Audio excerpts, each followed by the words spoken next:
luntur sampai mematikan, ada yang ditenggelamkan, dan ada yang dibenamkan oleh Allah ke perut bumi. Akhlak yang paling langit dan paling efektif mengendalikan pribadi adalah yang didasari oleh keimanan kepada Allah Subhanahu wa Ta'ala. Kita semua bertanggung jawab secara bersama, baik sebagai pribadi, sebagai anggota masyarakat, maupun sebagai anak bangsa, untuk menegakkan akhlakul karimah bagi meneruskan perjalanan kehidupan kita menuju masa depan yang baik dan diridhai Allah Subhanahu wa Ta'ala. Allahu Akbar, Allahu Akbar, Allahu Akbar, walillahil hamd. Dengan menyadari makna ucapan takbir dan tahmid yang kita kumandangkan sejak dari tadi malam, kita benar-benar merasa kecil, bahkan tidak ada artinya sama sekali di hadapan Allah. Kita adalah satu dari totalitas wujud yang diciptakannya. Sekalipun kita umat manusia mendapat penghargaan dari Allah sebagai makhluk yang diciptakannya memiliki kelebihan-kelebihan dibandingkan dengan makhluk lainnya, tetapi di balik itu kita memiliki tanggung jawab yang besar bagi kelangsungan kehidupan setiap makhluk di permukaan bumi ini. Dengan kelebihan yang dimiliki itu, kita harus mampu merancang dan mengendalikan perjalanan kehidupan agar penuh makna dan arti. Kiranya berbagai kelebihan yang diberikan Allah tidak membuat kita merasa besar sendiri, kehilangan kesadaran, dan menempuh perjalanan kehidupan tanpa kendali. Pesan moral yang ketiga ialah perlunya kesadaran ketuhanan yang konsisten dalam perjalanan kehidupan. Kenisbian dan kelemahan yang kita miliki sebagai manusia yang diciptakan oleh Allah di satu sisi, dan potensi serta kekuatan yang diberikan Allah kepada kita di sisi lain, kadang-kadang membuat kita tidak konsisten dengan kesadaran ketuhanan kita sendiri, bahwa dorongan-dorongan yang diakibatkan oleh persaingan dalam berbagai lini kehidupan membuat kita lalai dan menyimpang dari ketentuan Allah Subhanahu wa Ta'ala. Karena itu timbul sikap egoisme, mempertajam rasa individualisme, dan melahirkan tindakan emosional. Keharmonisan hubungan kita dengan Allah Subhanahu wa Ta'ala seharusnya menentukan keharmonisan hubungan kita dengan lingkungan secara menyeluruh, baik lingkungan manusia maupun lingkungan alam. Sebab hubungan kita yang konstan dengan Allah membawa vitalitas dengan daya kreatif dan korektif pada diri kita masing-masing. Dalam kaitan ini, manakala Allah Subhanahu wa Ta'ala selesai menjelaskan kewajiban ibadah haji dan segala sesuatu yang berhubungan dengannya, maka di akhir penjelasan tersebut dalam surah Al-Baqarah ayat 200, Allah berfirman, "Fa idza qadaytum manasikakum fadhkurullaha kadzikrikum aba'akum aw ashadda dzikra."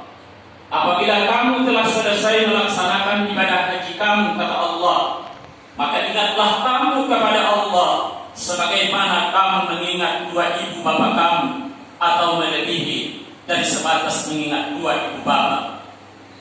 Manakala seseorang tetap ingat Allah pada setiap perjalanan kehidupannya, diharapkan ia tetap terpelihara dari perbuatan-perbuatan yang menimbulkan dosa, baik terhadap Allah, demikian juga terhadap manusia, dan jadilah ia menjadi hamba Allah yang takwa, yang dijanjikannya pasti memperoleh kehidupan yang bahagia, baik ketika di dunia maupun setelah di akhirat nanti. Allahu Akbar, Allahu Akbar, Allahu Akbar, walillahil hamd. Pada saat kita menjalani Idul Adha tahun ini, berbagai kekurangan yang kita lakukan, baik sebagai kekurangan kita dalam bentuk ibadah kepada Allah Subhanahu wa taala maupun dalam bentuk hubungan antara kita sesama manusia, termasuk bagian dari kelemahan iman yang masing-masing kita miliki. Allah menjanjikan terhadap orang-orang yang beriman dan yang beramal saleh akan diberikannya pemimpin di muka bumi sebagaimana yang telah diberikannya kepada orang-orang sebelum kamu. Dia meneguhkan agama yang dia ridhoi bagi kamu, serta akan mengganti keadaan kamu yang dalam keadaan ketakutan menjadi aman sentosa. Hendaklah kamu menyembahku, kata Allah, dan jangan menyekutukanku dengan sesuatu. Dan siapa yang kafir sesudah itu, maka merekalah orang-orang yang fasik. Pengorbanan seperti yang dilakukan oleh Nabi Ibrahim dengan putra beliau Ismail alaihissalam merupakan bentuk hubungan ayah dengan anak. Di sisi lain, Nabi Ibrahim sebagai seorang rasul atau pemimpin, anak beliau Ismail sebagai umat, yaitu orang yang dipimpin. Apapun yang muncul dari perintah Allah Subhanahu wa taala terhadap pemimpin yang harus dilaksanakannya terhadap siapapun, namun dalam pelaksanaan tetap dijalankan sesuai dengan aturan-aturan dan norma-norma yang sudah ditetapkan oleh Allah Subhanahu wa taala. Hari ini kita merayakan dan melaksanakan Idul Adha ini, yaitu bertepatan dengan hari Jumat. Di hari Jumat ada kewajiban melakukan sholat Jumat. Jumhur ulama berpendapat tajibul Jum'ah li umumil ayat al-amirah biha wa illa wal akhbar ad-dallah ala wujubiha. Jumhur berpendapat bahwa kewajiban Jumat tidak akan gugur dengan sebab melakukan sholat Id. Didasarkan pada keumuman perintah melakukan sholat Jumat, yaitu di surah Al-Jum'ah ayat 9. Demikian pula dengan yang kita temukan di berbagai hadis Rasulullah Sallallahu Alaihi Wasallam. Alasan yang kedua adalah karena sholat Jumat itu hukumnya wajib, sedangkan sholat Id itu adalah sunnah muakkadah, maka yang sunnah muakkadah tidak dapat memenuhi yang wajib. Oleh karena itu, menurut jumhur ulama, seseorang yang melakukan sholat Idul Adha atau sholat Idul Fitri di pagi Jumat, ia tetap diwajibkan untuk melakukan sholat Jumat. Berbeda dengan pendapat Hambali yang mereka itu mengatakan sukutu hadurul al-Jum'ah amman shallal Id, li hadits Abi Hurairah anna Rasulullah sallallahu alaihi wasallam ijtama'a fi yaumikum hadha idan faman syaa'a ajza'ah minal Jum'ah wa ana mujammi'un. Di mazhab Hanabilah atau mazhab Hambali, mereka berpendapat bahwa orang yang melakukan sholat Id di pagi Jumat, maka gugur kewajiban Jumat baginya pada hari Jumat itu, dan ia wajib melakukan sholat zuhur, bukan melakukan sholat Jumat. Dasar yang mereka gunakan adalah hadis Rasul Sallallahu Alaihi Wasallam yang berbunyi, pada hari ini bertemu dua hari raya, kata Rasulullah, yaitu Idul Adha dengan sholat Jumat.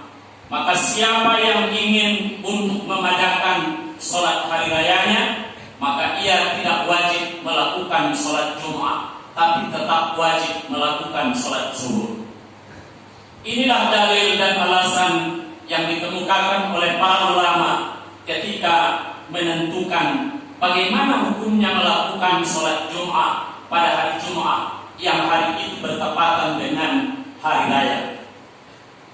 Allahu Akbar, Allahu Akbar, Allahu Akbar, walillahil hamd. Akhirnya firman Allah, walau anna ahlal qura amanu عليهم بركات من السماء والأرض ولكن كذبوا فأخذناهم بما كانوا يكسبون. Dan jika sekiranya penduduk negeri itu betul-betul beriman dan bertakwa, niscaya kami bukakan pintu-pintu barakah kepada mereka, baik barakah yang turun dari langit maupun yang muncul dari bumi. Tetapi mereka mendustakan ayat-ayat kami, maka kami siksa mereka sesuai dengan apa yang mereka lakukan.